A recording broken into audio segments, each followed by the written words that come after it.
안녕하세요, 친구들. 조맘이에요. 오늘 하루 행복했나요? 우리 오늘도 재미있는 이야기 모음 들으며 행복한 꿈나라로 떠나볼게요. 눈을 꼭 감고 이야기 소리에 귀를 기울여 주세요.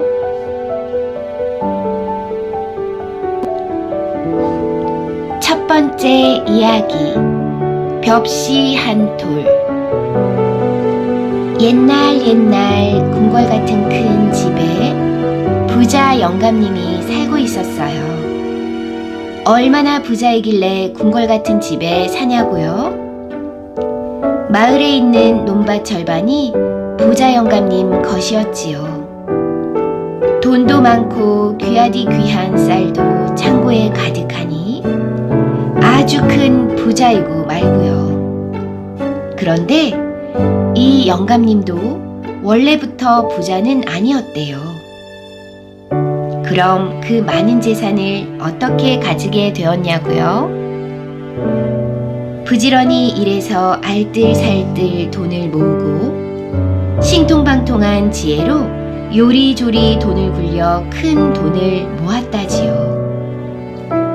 그러니 마을 사람들도 부자 영감님을 존경할 수밖에 없었지요.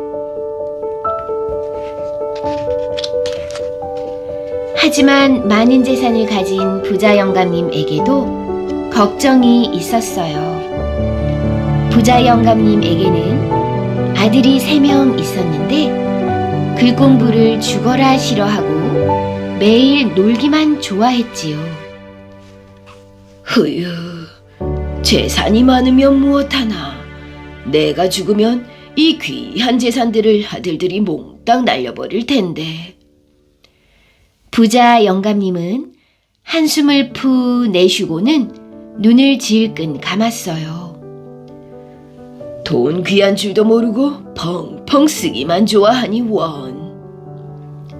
부자 영감님은 게으른 아들들 때문에 고민에 빠졌어요. 애꿎은 화로에 담뱃대만 탕탕 두드리면서 말이에요.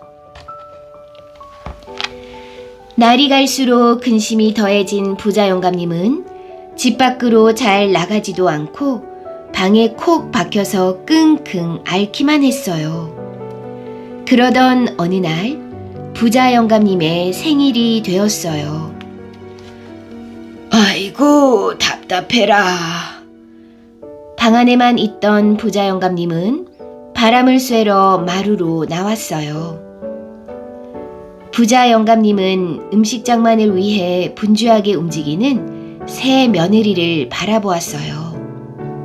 그때 부자 영감님의 머릿속에 번뜩 생각이 떠올랐어요. 옳거니 아들들이 살림을 잘 꾸려가지 못한다면 며느리가 하면 될 것 아닌가. 새 며느리 가운데 가장 현명한 며느리에게 재산을 맡겨야겠다. 부자 영감님은 근심거리가 해결되자 오랜만에 싱글벙글 웃었지요.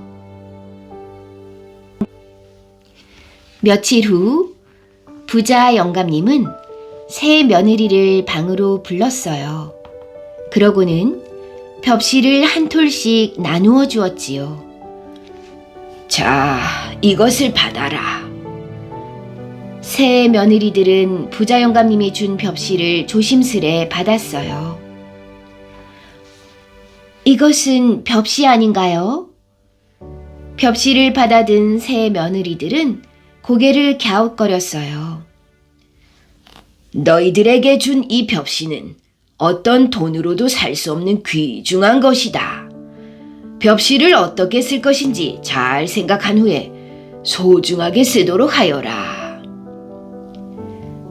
부자 영감님은 말을 마치자마자 헛기침을 하며 등을 돌렸어요.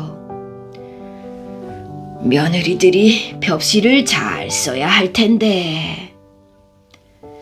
부자 영감님은 기대도 되고 한편으로는 걱정도 되었지요.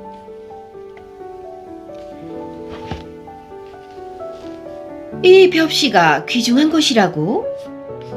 도대체 아버님께서 벽시를 왜 주신 걸까? 맏며느리가 벽시를 들고 이리저리 살펴보았어요. 무슨 생각이 있으셔서 주신 건지 도무지 알 수가 없네요. 둘째 며느리도 이해가 되지 않는지 절레절레 고개를 저었어요. 막내 며느리는 두 형님을 보며 빙그레 웃으며 말했지요. 소중한 것이라고 하셨으니 그냥 한 말씀은 아닌 듯해요. 막내 며느리는 옷소매 속에 있던 천을 꺼내 벽시 한 톨을 조심조심 쌌어요. 아이고 궁금해. 맏며느리는 부자 영감님의 말을 곱씹으며 벽시가 귀한 이유를 알아내려고 애썼어요. 요리조리 고민하던 중 문득 좋은 생각이 떠올랐어요. 그래, 다른 벽시와 비교해보면 이 벽시가 귀한 이유를 알 수 있겠지? 맏며느리는 곳간에서 다른 벽시 하나를 들고 왔어요. 그러고는 부자 영감님이 준 벽시와 다른 벽시를 이리저리 비교해 보았지요. 별반 다를 게 없는 똑같은 벽시잖아. 아버님께서 거짓말을 하셨군. 에이, 괜히 기대만 했잖아. 잔뜩 기대를 했다가 실망한 맏며느리는 심술이 났어요. 맏며느리는 입을 삐죽 내밀고는 방문을 열어 부자 영감님이 준 벽시를 마당으로 휙 날려버렸어요. 뚱뚱한 둘째 며느리는 방 안에 들어오자마자 철퍼덕 바닥에 드러 누웠어요. 이 벽시가 귀중한 것이라고? 이리 보아도 저리 보아도 알 수가 없는데. 둘째 며느리는 한참 동안 벽시를 뚫어지게 쳐다보았어요.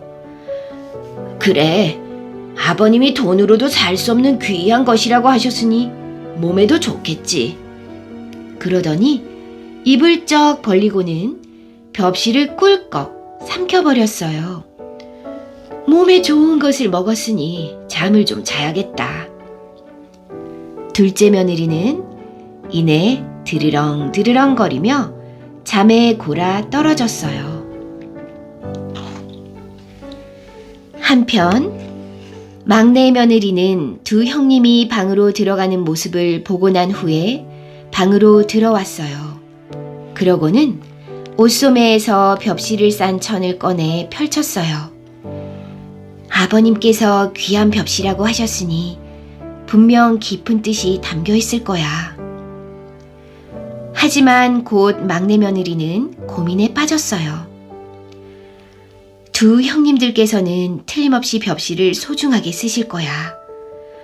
나도 두 형님들처럼 소중하게 써야 할 텐데.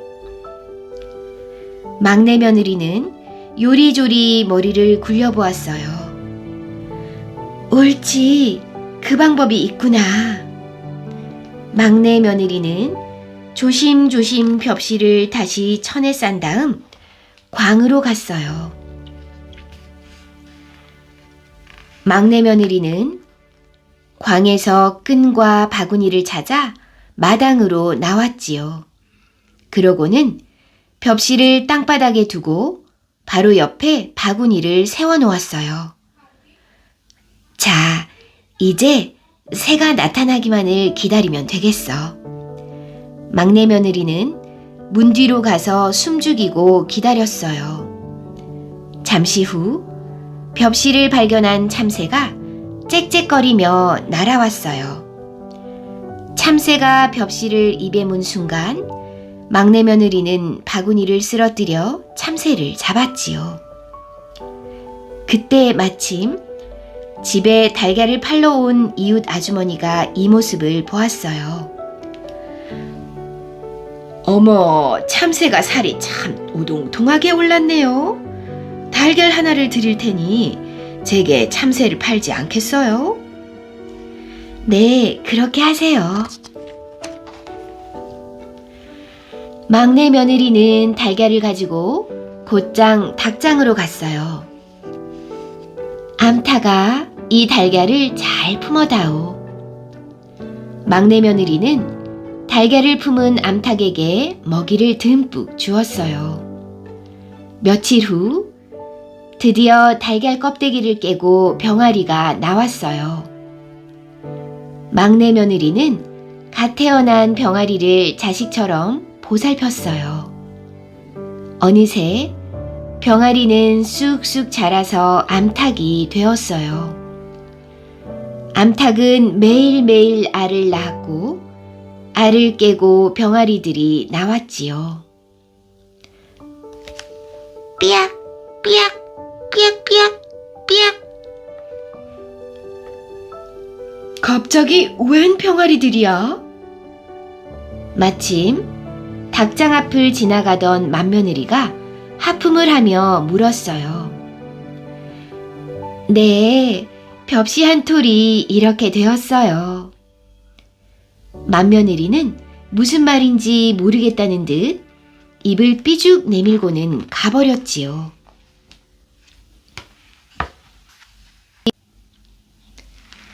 며칠 후 막내 며느리는 시장에 가서 암탉과 병아리를 팔았어요.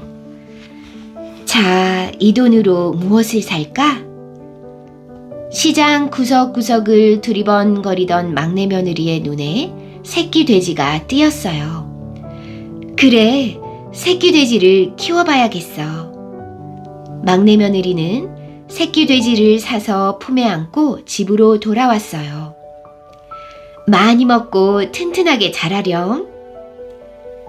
막내 며느리는 매일매일 정성껏 새끼 돼지를 돌보았어요. 어느덧 새끼 돼지는 엄마 돼지가 되어 덩치도 커지고 새끼 돼지도 11마리나 낳았지요. 어머, 이제 돼지들을 팔아 송아지를 사야겠어. 막내 며느리는 곧장 시장으로 가서 돼지들을 팔고 태어난 지 얼마 안 된 송아지를 샀지요. 막내 며느리는 매일마다 정성껏 여물을 준비해 송아지에게 먹였어요. 자, 맛있게 먹고 건강하게 잘 자라렴. 막내 며느리는 송아지를 쓰다듬으며 방긋 웃었지요. 아니, 이 송아지는 처음 보는 송아지인데? 외양간 앞을 지나가던 둘째 며느리가 막내 며느리에게 물었어요. 네, 벽시 한 톨이 이렇게 되었어요. 둘째 며느리는 막내 며느리의 말에 어리둥절한 표정을 지으며 느릿느릿 방으로 들어갔지요. 어느덧 송아지는 무럭무럭 자라 마을에서 가장 힘이 센 황소가 되었어요. 막내 며느리의 황소를 본 사람들은 너나 할 것 없이 부러워했어요. 이만큼 키웠으니 이제 황소를 팔아야겠어. 막내 며느리가 황소를 판다고 하자 너도 나도 비싼 값에 사겠다고 앞다퉜지요. 이 돈이면 좋은 땅을 살 수 있겠는걸? 막내 며느리는 농작물이 잘 자랄 수 있는 기름진 땅을 샀지요. 막내 며느리는 부지런히 농사를 지었어요. 봄에는 씨앗을 심고 여름이면 싹이 튼 채소와 곡식에 물을 듬뿍듬뿍 주었지요. 가을이 되자 잘 익은 농작물을 거둘 수 있었어요. 세월은 흘러 부자 영감님이 새 며느리에게 벽시를 준 지 3년이 되었지요. 부자 영감님은 새 며느리들이 벽시를 어떻게 했는지 무척 궁금했어요. 3년이 지났으니 이제 며느리들이 그 벽시를 잘 썼는지 알 수 있겠지? 부자 영감님은 새 며느리들을 방으로 불렀어요. 다들 내가 3년 전에 준 벽시를 기억하고 있느냐? 큰 돈으로 살 수 없는 귀한 것이니 소중하게 여기라고 했었지. 첫째부터 그 벽시를 어떻게 했는지 말해 보거라. 부자 영감님은 기대에 가득 찬 눈빛으로 맏며느리를 보았어요. 맏며느리는 고개를 갸웃갸웃 거리더니 말했어요.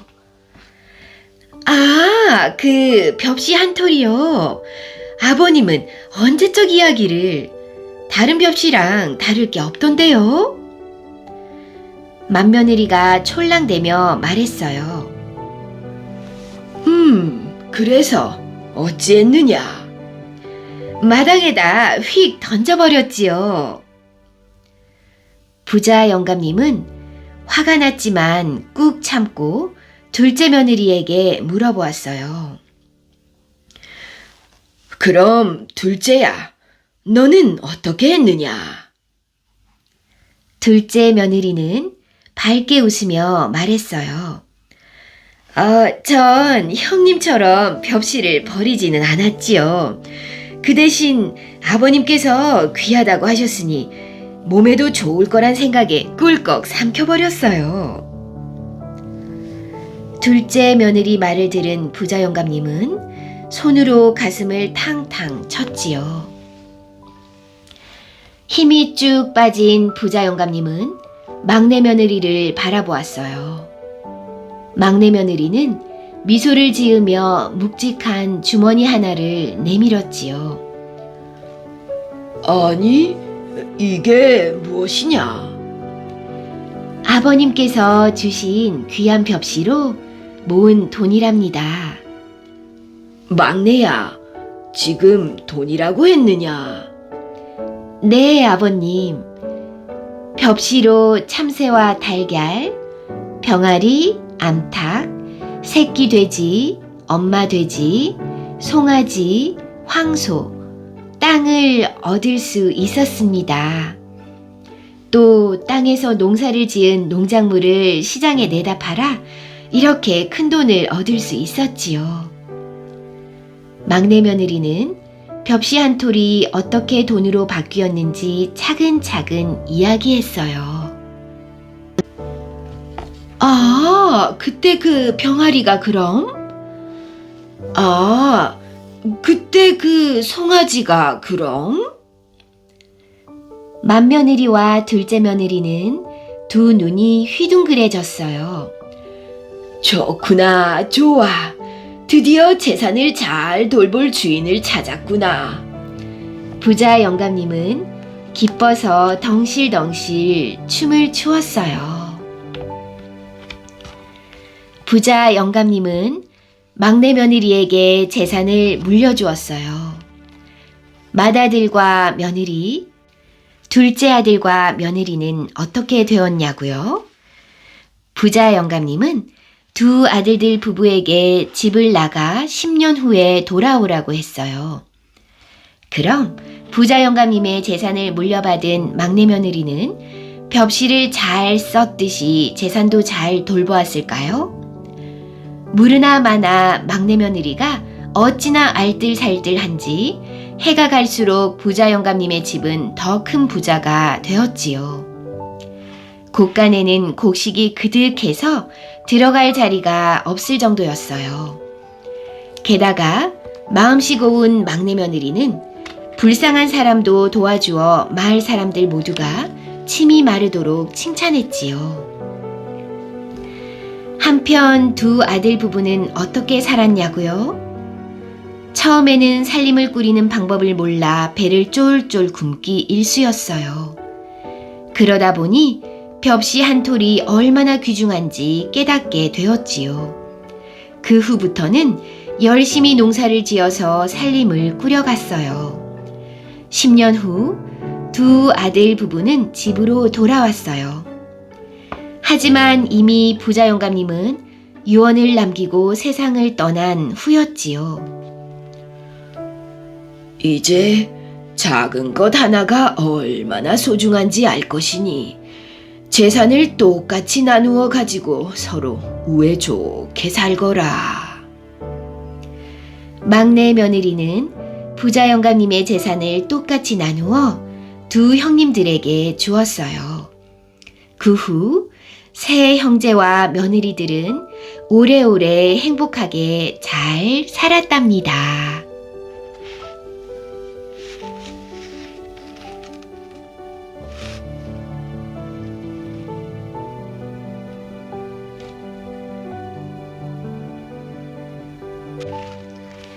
두 번째 이야기, 호랑이가 된 효자. 옛날 어느 한 마을에 홍시성을 가진 효자가 살았어요. 이름은 모르겠고 다들 그냥 홍효자라고 불렀지요. 홍효자는 일찍이 홀로 되신 어머니를 모시고 살았는데 불리는 것만큼이나 효성이 지극했어요. 어머니가 목이 마르다 싶으면 어느새 시원한 물 한 사발을 냉큼 가져다 드리고, 어머니가 무릎이 콕콕 쑤신다 싶으면 어느 틈에 두 다리를 살살 주무르고 있으니 그야말로 가려운 곳을 알아서 척척 긁어주는 격이었지요. 그런데 어느 날 끔찍하게 모시던 어머니가 시름시름 앓더니 그만 몸져 눕고 말았어요. 홍효자는 하늘이 무너지는 것만 같았지요. 어머니, 부디 힘을 내세요. 제가 무슨 수를 써서라도 어머니의 병을 꼭 낫게 해드릴게요. 홍효자는 밤낮을 가리지 않고 어머니를 정성껏 보살폈어요. 쯧쯧, 별의별 약을 다 써봐도 차도가 없으니 누가 아니래. 저러다가는 홍효자만 먼저 가겠구먼. 이번에는 경기도 어디로 갔다며? 그곳에 용하기로 소문난 의원이 있다면서 말이야. 아무튼 그 의원이 정말 용했으면 좋으련만. 마을 사람들은 335 모이면 홍효자 이야기를 했어요. 병든 어머니를 보살피느라 나날이 야위어가는 홍효자가 너무 안타까웠거든요. 그러나 어머니의 병은 도무지 나을 기미가 보이지 않았어요. 구할 수 있는 약은 모두 구해 써보고 용하다는 의원을 방방곡곡 다 찾아다녀 봐도 아무 소용 없었지요. 엎친 데 덮친 격으로 집안 살림도 기울어서 먹고 살기도 어려울 판이었어요. 지칠 대로 지친 홍효자는 한숨을 내쉬며 돛돌에 걸터 앉았어요. 꽁꽁 언 빨래처럼 꼼짝도 않고 깊은 시름에 잠겼지요. 사람의 힘으로 할 수 있는 일은 다 해보았어. 이제 어머니의 병을 하늘에 맡기는 수밖에. 이렇게 생각한 홍효자는 하늘에 기도를 드리기로 했어요. 정화수를 떠놓고 매일같이 정성스레 기도를 올렸지요. 그러던 어느 날이었어요. 지성이면 감천이라고 했던가? 홍효자는 신비한 경험을 하게 되었어요.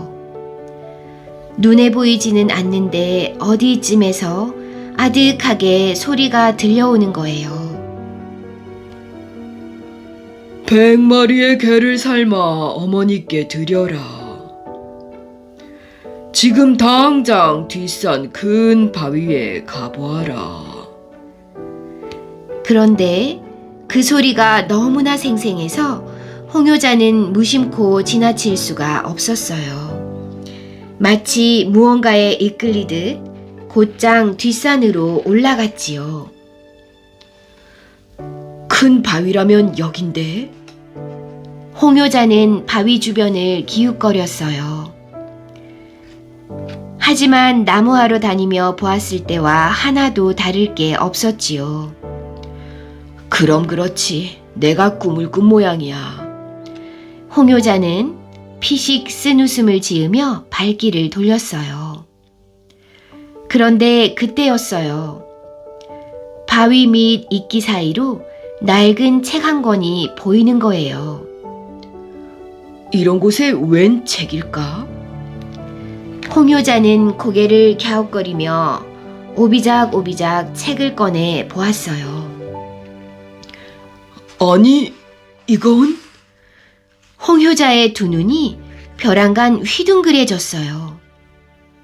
책에는 사람이 호랑이로 변하는 주문과 다시 사람으로 변하는 주문이 적혀 있었어요.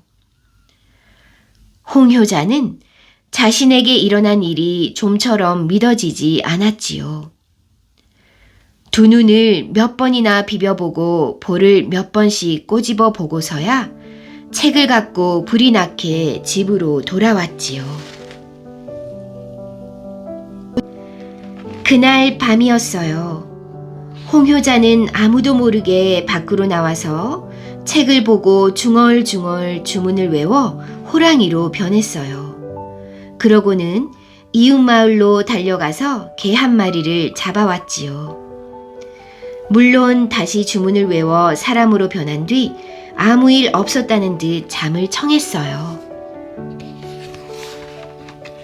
다음 날 아침 아내는 호들갑을 떨며 홍효자를 깨웠어요. 어머 여보, 이리 나와봐요. 마당에 누가 개를 가져다 놓았어요. 당신의 지극한 정성이 하늘에 닿나 봐요. 홍효자는 시치미를 뚝 떼고 대답했지요. 어서 푹 삶아서 어머니께 드리구려. 하지만 홍효자는 문득 개주인에게 미안한 생각이 들었어요. 내 죄가 크구나. 하지만 이 방법밖에는 없는걸. 어떻게 해서든지 어머니의 병을 낫게 해드리는 게 먼저야. 홍효자는 약해지려는 마음을 다잡았지요. 그렇게 여러 날이 지나갔어요. 홍효자는 사부작 호랑이로 변하는 것에 점점 재미를 붙였고 어머니의 병세도 나날이 차도가 있어서 금방이라도 자리를 털고 일어날 듯 보였지요. 하지만 이웃 마을에서는 큰 소동이 벌어졌어요. 밤이면 을에 호랑이가 나타나서 개를 잡아가니 그럴 수밖에요. 그 일로 마을 어귀마다 사람들이 모여서 왕왕 떠들어댔지요. 이것은 뭔가 좋지 않은 징조예요. 집집마다 단속을 잘해서 더 이상 개를 잃지 맙시다. 그 즈음 홍효자의 아내는 남편에게 의심이 생겼어요. 매일 밤마다 나갔다가 몇 시간 뒤에야 돌아오는 까닭이 몹시 궁금해졌지요. 오늘 밤에는 꼭 비밀을 캐내고 말겠어. 이렇게 결심한 아내는 자는 채 하고 있다가 남편 몰래 뒤를 밟았지요. 그랬더니 글쎄 남편이 무슨 책을 보고 주문을 외자 무서운 호랑이로 변하는 게 아니겠어요? 너무나 놀란 아내는 그만 그 자리에서 정신을 잃고 말았지요. 잠시 뒤 아내가 겨우 정신을 차렸어요. 하지만 여전히 얼굴은 창백하고 손은 부들부들 떨렸지요. 이럴 수가. 이웃마을의 소동도 다 남편이 벌인 것이란 말인가? 만일 이 일이 알려지면 우리는 이 마을을 떠나야 할 테고 아니 어쩌면 몰매를 맞아 죽을지도 몰라. 안 돼. 아내는 우왕좌왕하며 좋은 수가 없을까 궁리했어요. 옳지. 저 책만 없으면 남편이 더 이상 호랑이로 변하지 못할 거야. 아내는 조금의 망설임도 없이 책을 가져다가 아궁이에 넣어 태워버렸어요. 이윽고 호랑이로 변한 홍효자가 집에 개 한 마리를 물어다 놨어요. 그러고는 다시 사람으로 변하기 위해 책을 찾았지요. 이상하다. 분명 여기에다 두었는데. 홍효자는 온 산을 샅샅이 찾았어요. 집안에 있는 장독대까지 모조리 뒤졌지요. 하지만 이미 제가 된 책이 보일 리가 없겠지요. 홍효자가 이리저리 책을 찾고 있는 사이 어슬어슬 날이 새고 말았어요. 아이고 이를 어째. 마음이 급해진 홍효자는 일단 산속으로 몸을 피했어요. 그러나 다음 날도 그 다음 날도 또 그 다음 날에도 홍효자는 결코 사람으로 변할 수가 없었지요. 밤이면 집으로 내려와서 어슬렁거리다가 새벽이 오면 다시 산으로 올라가야 하는 운명이 된 거지요. 그런데 말이지요. 그 호랑이는 아무도 해치지 않았더래요. 어쩌다가 새벽에 일찍 일어난 사람이 호랑이와 마주치면 그저 홍효자 하고 부르면 되었대요. 그러면 호랑이는 고개를 푹 숙이고 쏜살같이 도망을 갔다지요. 그때부터 아이들은 노래를 지어 불렀어요. 옛날 옛날 한 옛날에 홍효자가 살았는데 마음씨 고운 홍효자는 호랑이로 둔갑해서 100마리 개를 잡아다가 어머니께 드렸더니 기적처럼 나았네. 어머니 병이 나았네. 그런데 호랑이가 된 홍효자가 그 노래를 들었을까요?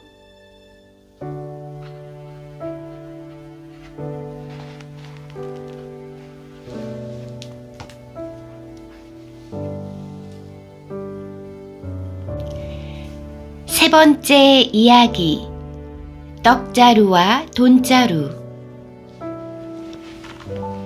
옛날보다 더 오랜 옛날, 돈 많은 부자가 살았어요. 구두쇠였던 부자는 돈 모으는 것을 낙으로 삼았지요. 커다란 자루에 돈을 넣어두고 허구한 날 들여다보고 또 들여다보았어요. 입만 열면 돈, 눈만 뜨면 돈자루 내 돈자루. 행여 누가 훔쳐갈세라 잘 때도 꼭 돈자루를 베고 잤지요. 자나 깨나 돈밖에 몰랐답니다. 부자는 한 푼이라도 더 모으려고 야단이었어요. 머슴이 먹는 밥도 아까워서 밥 대신 떡을 주었지요. 고소한 콩고물을 묻힌 쫀득쫀득한 인절미도 아니고 꿀물이 잘잘 흐르는 꿀떡도 아니었어요. 먹다 남은 강냉이 가루로 만든 떡이었지요. 그것도 한 끼에 하나씩 하루에 딱 3개만 주었어요. 몸이 아파 일을 못하는 날에는 그것마저도 주지 않았답니다. 에이구 배고파. 하늘이 돈다 돌아. 뭐? 돈? 방금 돈이라고 했더냐? 돈이 어디 있는지 냉큼 말하거라. 부자는 정말이지 돈밖에 몰랐어요. 머슴이 줄임배를 움켜쥐며 휘청휘청 거려도 부자의 귀에는 돈이라는 말만 들렸지요. 어허, 이게 돈이라면 얼마나 좋을까? 엽전처럼 생긴 사금팔이라도 굴러가면 주워들고 요리조리 살폈어요. 들리는 것도 돈, 보이는 것도 돈, 모두 돈으로만 생각되었지요. 반면에 머슴은 늘 배가 고팠어요. 하루 3끼를 강냉이 떡으로 때웠으니 그럴 수밖에요. 김서방네 마누라가 떡두꺼비 같은 아들을 낳았다는구먼. 떡이라고요? 머슴은 자다가도 떡이라는 말만 들으면 벌떡 일어날 정도였지요. 떡떡을 바람에 마른 쇠똥 굴러가는 소리에도 떡인 줄 알고 이리저리 살폈어요. 들리는 것도 떡, 보이는 것도 떡, 모두 떡으로 생각되었지요. 부자가 돈을 모으는 것처럼 머슴은 떡 부스러기를 모았어요. 떡에서 떨어진 떡 부스러기 하나라도 볕에 잘 말려 자루에 넣어두었지요. 그러고는 눈만 뜨면 떡자루를 들여다보았어요. 누가 훔쳐갈까봐 잘 때도 꼭 끼고 잤지요. 돈 한 푼, 두 푼 늘어나는 것을 보는 부자의 표정이나 떡 부스러기 하나 둘 많아질 때 머슴 표정이 똑같았지요. 부자는 떡 부스러기를 모으는 머슴을 보고 멍석이 들썩거릴 만큼 비웃었어요. 허허허허, 그깟 떡 부스러기 모아서 무엇에 쓰겠다고? 하지만 머슴은 행여 빼앗길세라 떡자루를 뒤로 감추었지요.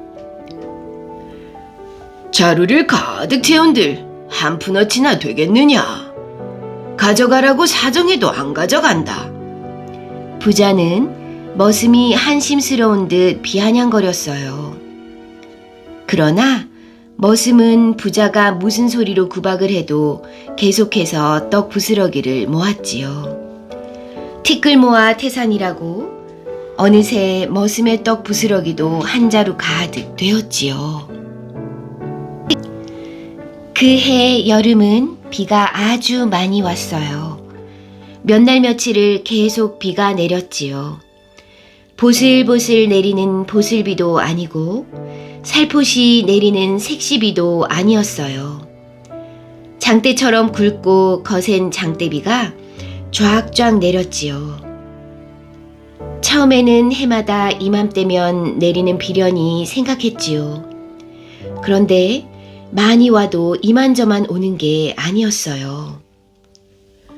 하늘에 구멍이라도 뻥 뚫렸나 보구먼. 사람들은 하늘을 쳐다보며 비가 먹기를 기다렸지요. 비는 한 달 하고도 이래가 지나도록 계속 퍼부었어요.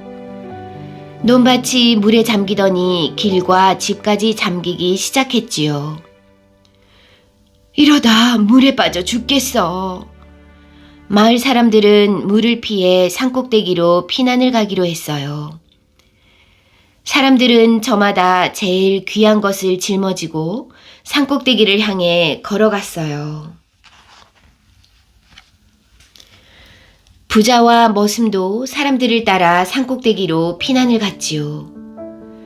당연히 부자는 돈자루를, 머슴은 떡자루를 짊어지고 갔지요. 저런 어리석은 놈이 있나? 아무 쓰잘데없는 떡 부스러기를 저리 끙끙대며 가져가다니.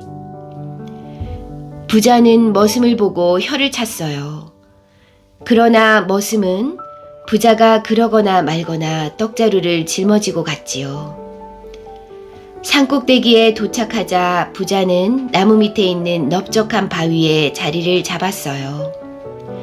돈자루를 꼭 껴안고 말이지요. 머슴도 부자 뒤쪽에 떡자루를 끼고 앉았지요. 그런데 하루 이틀이 지나도 비가 그치지를 않았어요. 사흘 나흘이 지나도 마찬가지였지요. 이제 당장 먹을 게 급해졌어요. 그런데 머슴은 아무 걱정이 없었어요. 가지고 온 떡자루에서 떡 부스러기를 한 줌씩 한 줌씩 꺼내 먹었거든요. 머슴이 맛있게 떡 부스러기를 먹자 부자는 점점 더 배가 고파졌어요. 하지만 먹을 게 있어야지요. 돈자루에서 돈을 꺼내 먹을 수는 없지요. 꼬르륵 꼬르륵 부자의 뱃속에서는 계속 요란하게 소리가 났어요. 아이고 배고파. 눈앞이 빙빙 도는구나. 떡 부스러기라도 조금 달라고 할까? 아니지 아니야. 양반 체면에 그럴 수는 없지. 없고 말고. 부자는 어서 비가 그치기만을 기다렸어요. 그런데 하늘도 무심하시지. 닷새가 지나도 비가 그칠 생각을 않는 거지요. 머슴이 떡자루에서 떡 부스러기를 꺼내 먹자 마을 사람들이 모여들었어요. 이보게나, 우리도 좀 줄 수 있겠나? 그럼요. 하지만 많이는 못 주니 그리들 아세요. 이 비가 언제 그칠지 아무도 모르니까요. 머슴은 제법 인심을 쓰며 한 줌씩 나눠주었어요. 떡 부스러기가 이렇게 맛있었나? 꿀맛이야, 꿀맛. 사람들은 왁자지껄하며 떡 부스러기를 맛있게 먹었지요. 워낙 잘 말려서 그런지 뱃속에 들어가니 퉁퉁 불어서 속이 아주 든든하구먼. 사람들이 이야기하는 소리가 마치 부자를 약올리는 듯 했어요. 자네 주인은 배도 안 고픈가 봐. 돈자루만 들여다봐도 배가 부를 텐데요, 뭐. 하긴 그렇겠구먼. 허허허. 머슴이랑 마을 사람들은 부자를 두고 쑥떡쑥떡 쏙닥쏙닥 입방아까지 찧었어요. 떡자루를 꼭 끼고 자게나. 맞아. 이럴 때는 돈자루 도둑은 없어도 떡자루 도둑은 있게 마련이라네. 사람들은 부자의 돈자루를 힐끗힐끗 쳐다보면서 말했지요. 머슴이 떡 부스러기를 자루에서 꺼내면 부자는 자기도 모르게 입을 벌렸어요. 행여 주인이라고 조금 줄까 싶었던 거지요. 그러나 머슴은 떡 부스러기를 자기 입속에 쏙 집어넣었지요. 부자는 침을 꼴깍꼴깍 삼키다 더 이상은 참을 수가 없었던지 결국 웃음을 해실해실 흘리며 머슴에게 말했지요. 이보게나. 나도 한 줌만 다오. 그랬더니만 머슴이 눈을 휘둥그레 뜨면서 이렇게 말하는 게 아니겠어요? 이 양반 나리들도 이런 걸 다 잡수십니까? 이런 건 천한 것들이나 먹는 줄 알았는데요. 그러고는 혼자만 냠냠 먹었지요. 이 양반이라고 못 먹는 것이 어디 있겠느냐? 그러지 말고 조금만 다오. 양반이 나긋나긋 부드럽게 말하는데도 머슴은 들은 채도 안 했어요. 네, 돈 5푼을 주마. 떡 부스러기 한 줌에 5푼이나 준다는데도 안 주겠느냐? 하지만 머슴은 끄덕도 안 했지요. 돈이 적어서 그러는 게로구나. 이했다. 한 양이다. 그래도 머슴은 줄 생각을 안 했어요. 떡 부스러기 한 줌에 돈이 한 양이면 어디 적은 돈이더냐? 한 양 가치도 없는 이런 것을 뭐 하러 잡수시려고 그러십니까? 그럼 10양을 줄 테니 한 줌만 다오. 머슴은 아예 대답조차 하지 않았어요. 좋다 좋아. 50냥을 주마. 넌 한마지기 값이렸다. 100냥. 천냥을 주마. 1000냥을 준데도 싫다는 데는 방법이 없었어요. 부자는 하루를 더 쫄쫄 굶었지요. 다음 날 부자는 더 이상 참을 수가 없었어요. 배가 뒤틀리고 하늘이 노래지더니 눈앞에 헛것이 왔다 갔다 하는 거예요.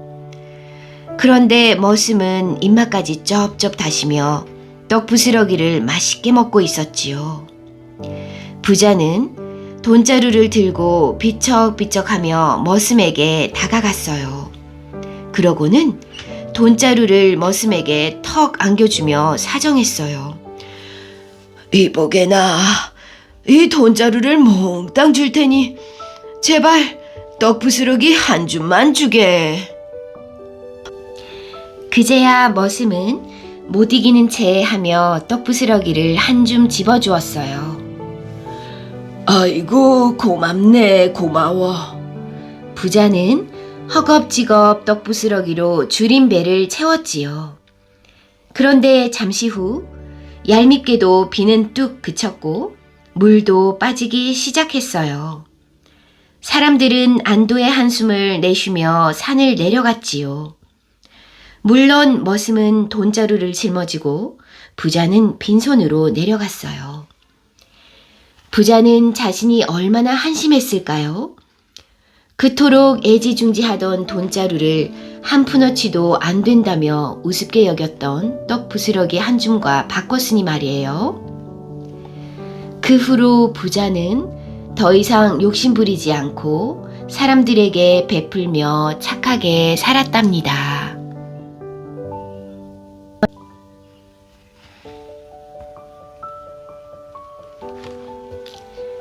네 번째 이야기, 강선바위. 들어본 적 있나요? 묘한 인연 이야기요. 정말 참말 신기한 사랑 이야기요.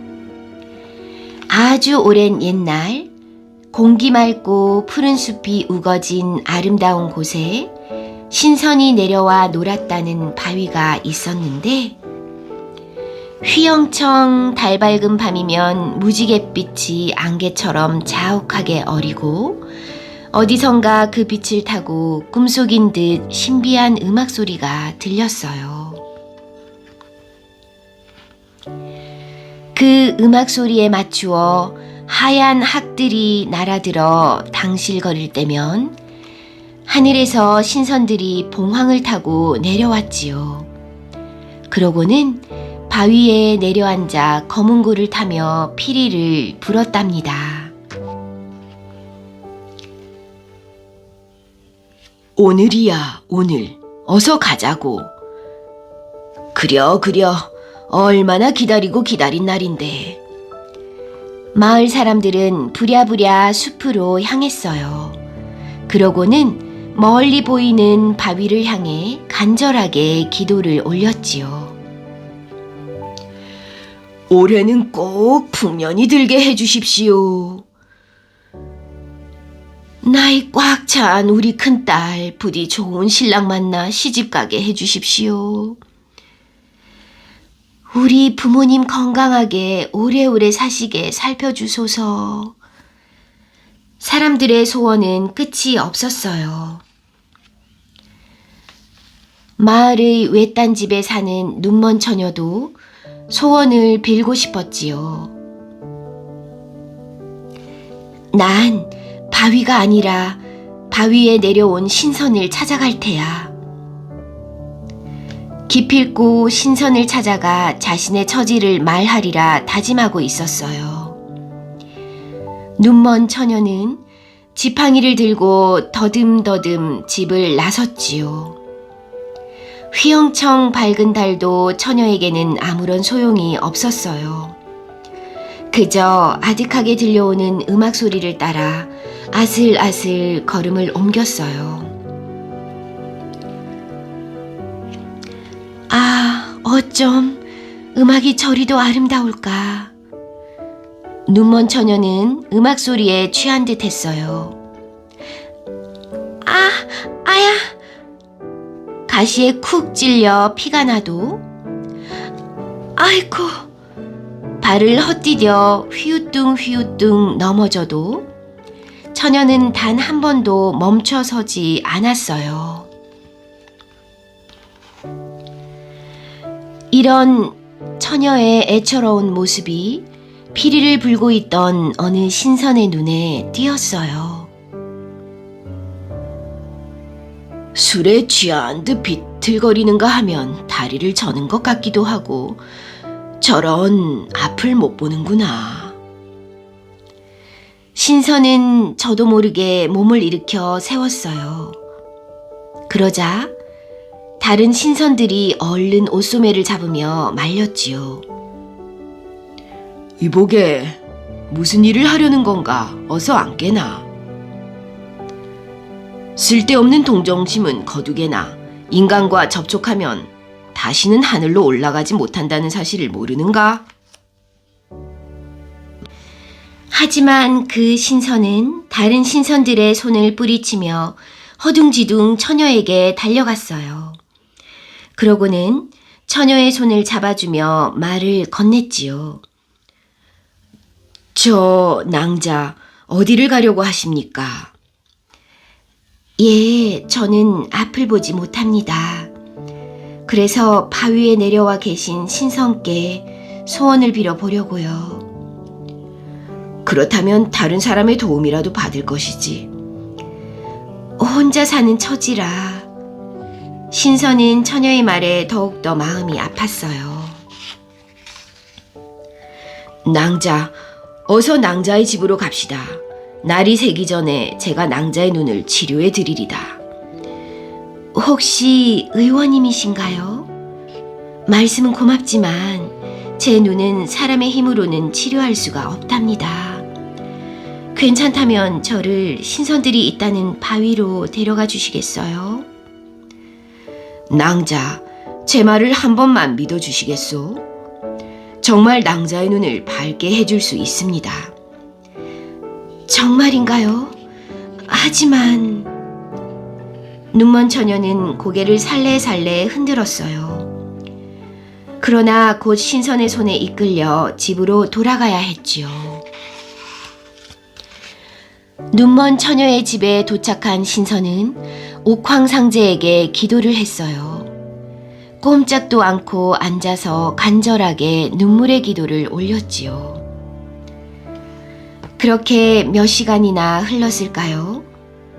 막 동이 틀 무렵 하늘에서 옥황상제의 목소리가 들려왔어요.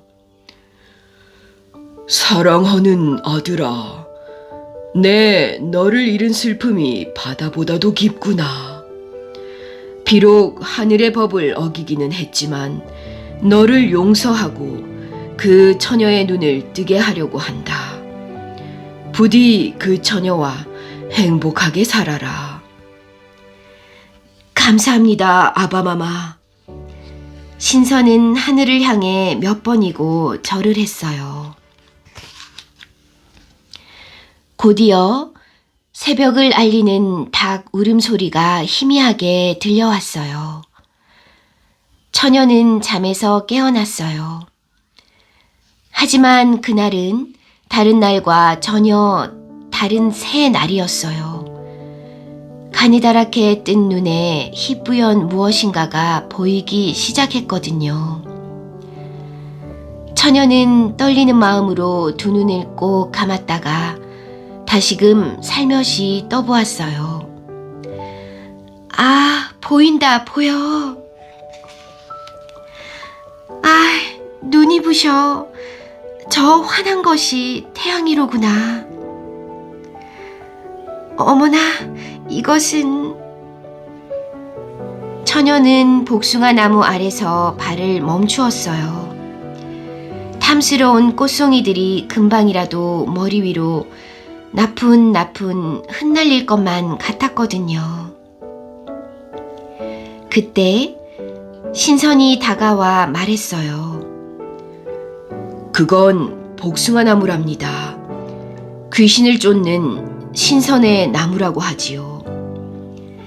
그렇군요. 그런데 이 꽃잎 색깔은 분홍입니다. 분홍? 처녀는 모든 것이 신기한 듯 하나하나 물어보았어요. 그럴 때마다 신선은 다정하게 대답해 주었지요. 모란꽃이 보고 싶어요. 사람들이 그랬거든요. 제가 모란꽃보다도 예쁘다고요. 이곳에는 모란꽃이 없군요.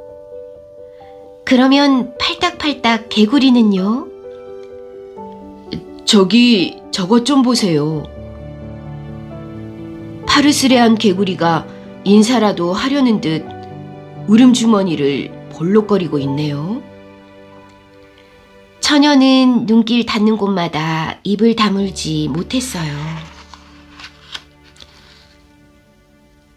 여기 잠깐 있어봐요. 신선은 울타리 밖으로 달려나갔어요.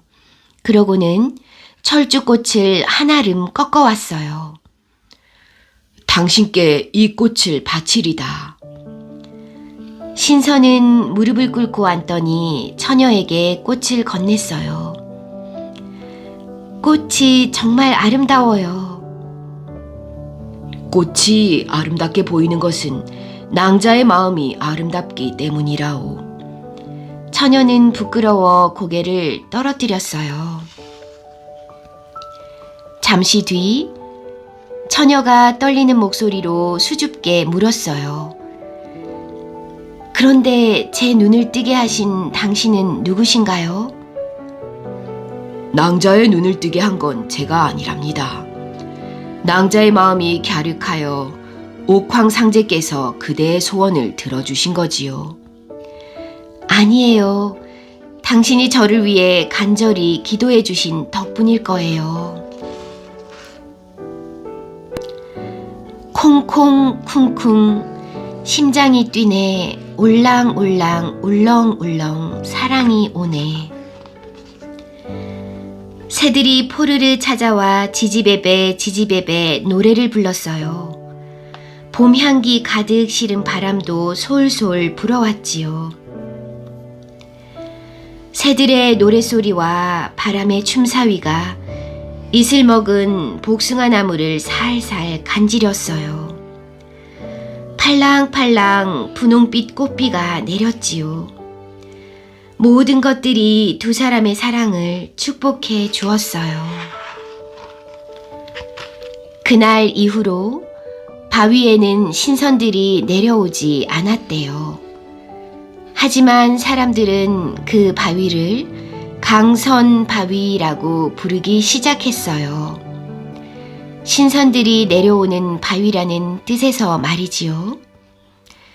그리고 그 바위는 지금까지 남아 눈먼 처녀와 신선의 아름다운 사랑 이야기를 들려주고 있답니다.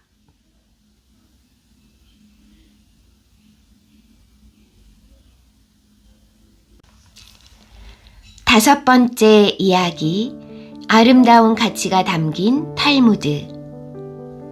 히렐의 공부법. 바빌로니아에서 태어난 히렐은 총명하고 공부를 좋아하는 아이였어요. 하지만 학교에서 마음껏 공부할 수가 없었지요. 부모님이 일찍 돌아가셔서 혼자 어렵게 사느라 학교에 낼 수업료를 마련할 수 없었거든요. 그래서 학교에 다니는 아이들을 부러워하며 학교 주변을 서성이고는 했지요. 가끔 일거리가 생기면 스스로 수업료를 벌기 위해 더 열심히 일했답니다. 히렐은 어느 날 문득 이런 생각이 들었어요. 이곳에도 좋은 학교와 선생님이 있지만 이왕 공부하려면 더 훌륭한 학교와 선생님이 많다는 이스라엘에 가서 하는 게 좋겠어. 그래, 이스라엘로 가자. 히렐은 결심하자마자 바로 짐을 꾸려 이스라엘로 향했지요. 이스라엘에 도착한 히렐은 곧바로 일을 찾아 나섰어요. 생활비와 수업료를 벌어야 했으니까요.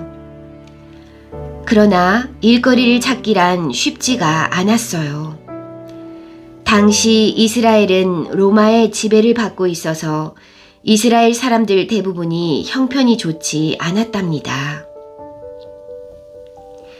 히렐이 찾을 수 있는 일거리라고는 기껏해야 남의 집 허드렛 일이나 짐을 나르는 일 따위가 고작이었어요. 열심히 일을 해도 하루에 동전 한 입 정도를 벌어 겨우 먹고 살 수 있었지요. 하지만 히렐은 약해지지 않았어요. 오히려 더욱 마음을 굳게 다잡았지요. 이러다가는 영영 공부를 할 수 없을 거야. 앞으로는 얼마를 벌든 그날 번 돈의 반을 모아 공부하는 데 쓰자. 히렐은 하루하루 열심히 돈을 모아 드디어 학교에 가기 시작했어요. 힘든 일을 하고 나서 지친 몸으로 공부까지 하는 것은 쉽지 않았답니다. 하지만 히렐은 하루도 빠짐없이 열심히 학교에 나갔지요. 히렐은 선생님의 말씀을 듣다 보면 어느새 피곤함도 잊어버릴 정도로 공부가 재미있었답니다. 일이 아무리 고되어도 그토록 바라던 학교에 다닐 수 있다는 생각을 하면 저절로 힘이 솟아 열심히 일할 수 있었어요. 저 친구는 힘들지도 않나. 어떻게 저렇게 웃으면서 일을 할까? 그러게 말일세. 게다가 학교까지 다닌다고 하더군. 지치고 피곤할 텐데 말이야. 참 대단하지. 주위 사람들은 항상 웃으면서 성실하게 일하는 히렐을 기특하게 여기며 칭찬해 주었어요. 하지만 안타깝게도 일거리를 찾지 못하는 날이 점점 늘어났어요. 휴, 오늘도 일을 찾지 못했네. 배고픈 것은 참을 수 있겠는데 수업료를 낼 수 없어 학교에 가지 못하니 이를 어쩌지? 당장 먹을 것도 살 수 없는 형편이었지만 히렐은 배가 고픈 것보다 학교에 갈 수 없는 것이 더욱 마음 아팠어요. 나도 아무 걱정 없이 마음껏 공부할 수 있으면 얼마나 좋을까. 히렐은 학교에 가지 못하는 날이 계속되자 교문 밖에 서서 제잘거리며 공부하는 아이들의 모습을 부러운 눈으로 바라보았어요.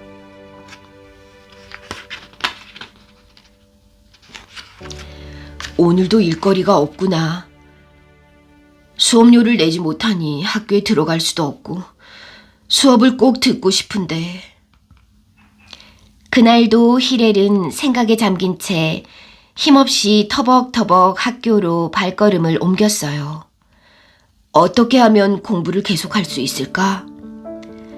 수업이 시작되었지만 히렐은 그저 담장 밖에서 기웃거리고만 있었지요.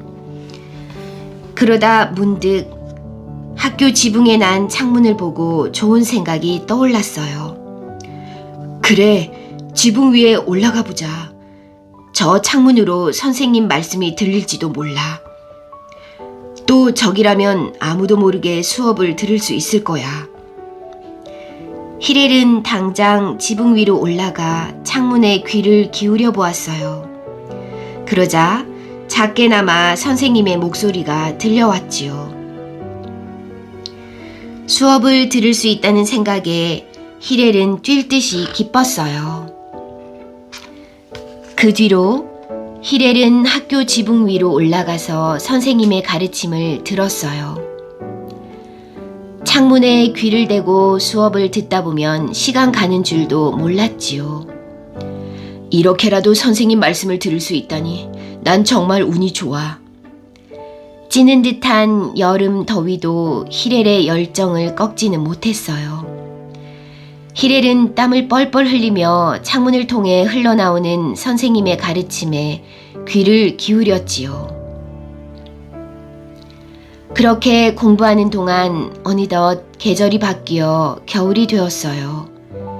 히렐은 몸을 파고드는 세찬 바람과 추위에도 공부를 포기하지 않았지요.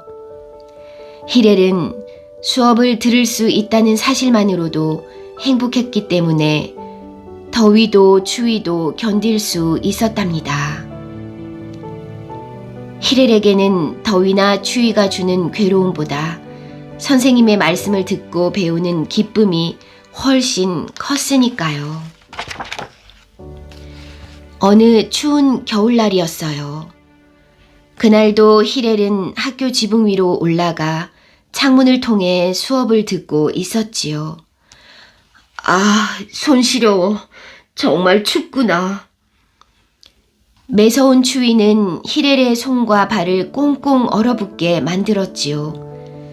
그래도 히렐은 새빨가진 손을 호호 불며 선생님의 말씀을 한마디도 놓치지 않으려고 귀를 기울였어요. 그러나 추위와 배고픔에 지쳐있던 히렐은 그만 까무룩 정신을 잃고 말았답니다. 난로에 장작을 지핀 교실은 따뜻했지요. 그런데 교실이 다른 날보다 어두웠어요. 오늘 이상하게 교실이 어둡지 않니? 그러게, 왜 그러지요? 아직 날이 저문 것도 아닌데요. 학생들은 무슨 일인지 궁금해하며 웅성거렸어요. 그러다 한 학생이 천장의 창문을 올려다보고 소리쳤어요. 아, 저기 봐. 저 창문에 뭔가가 있어. 사람처럼 보이는데 누군가 있는 것 같아요. 모두 천장의 창문을 올려다보았어요. 정말 창문에는 쓰러진 사람의 모습이 보였지요. 지붕 위로 올라가 보자꾸나. 선생님과 학생들은 급히 지붕 위로 올라갔어요. 이봐요, 정신 차려요. 학생들은 꽁꽁 언 히렐의 몸을 흔들었어요. 그러나 정신을 잃은 히렐은 쉽게 깨어나지 못했어요. 선생님, 정신을 잃은 것 같아요. 어떡하죠? 온몸이 꽁꽁 얼어붙었어. 여기 오랫동안 쓰러져 있었나 봐요. 빨리 몸을 녹여야 할 것 같구나. 어서 교실로 데려가자. 선생님과 학생들은 히렐을 따뜻한 교실의 난로가로 옮겼어요. 그러고는 히렐의 몸이 따뜻해지도록 외투를 덮어주었지요. 얼마 후 히렐이 눈을 떴어요. 이제야 정신을 차렸군. 정말 다행이네. 그런데 이렇게 추운 겨울에 왜 지붕 위에 올라가 쓰러져 있었나? 저는... 선생님의 질문에 히렐은 선뜻 대답하지 못하고 고개를 숙였어요. 무슨 사정이 있는 것 같은데 괜찮으니 어서 이유를 말해보게나. 히렐은 한참을 머뭇거리다가 겨우 입을 열었어요. 사실은 공부를 하고 싶은데 돈이 없어서 수업료를 낼 수가 없었습니다. 하지만 수업을 너무나 듣고 싶은 나머지 지붕의 창틈으로 선생님의 가르침을 매일 몰래 엿들었습니다. 정말 죄송합니다. 히렐의 이야기를 들은 선생님과 학생들은 히렐의 배움에 대한 열정과 성실함에 감동하여 모두들 할 말을 잃었어요.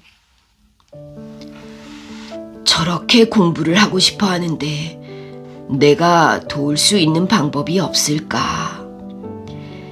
히렐을 도울 방법을 고민하던 선생님은 히렐의 사정을 교장 선생님에게 이야기했어요.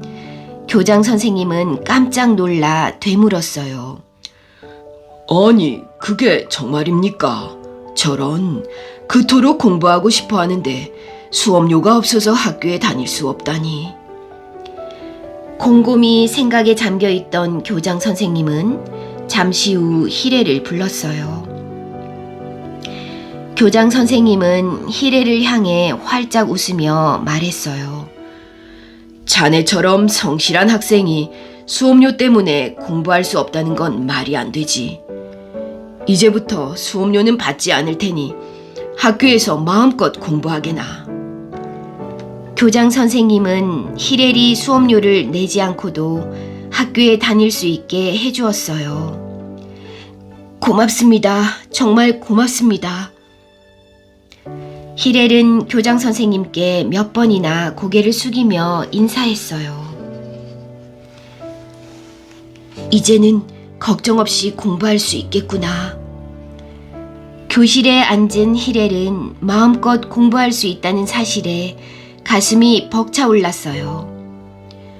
이 은혜를 갚기 위해서라도 앞으로 더욱 부지런히 노력해야지. 선생님들의 배려로 수업료를 내지 않게 된 히렐은 더 열심히 공부했답니다. 결국 히렐은 훗날 모든 이스라엘 사람들이 존경하는 훌륭한 랍비가 되었답니다. 그리고 그때부터 이스라엘의 모든 학교는 수업료가 없어졌답니다.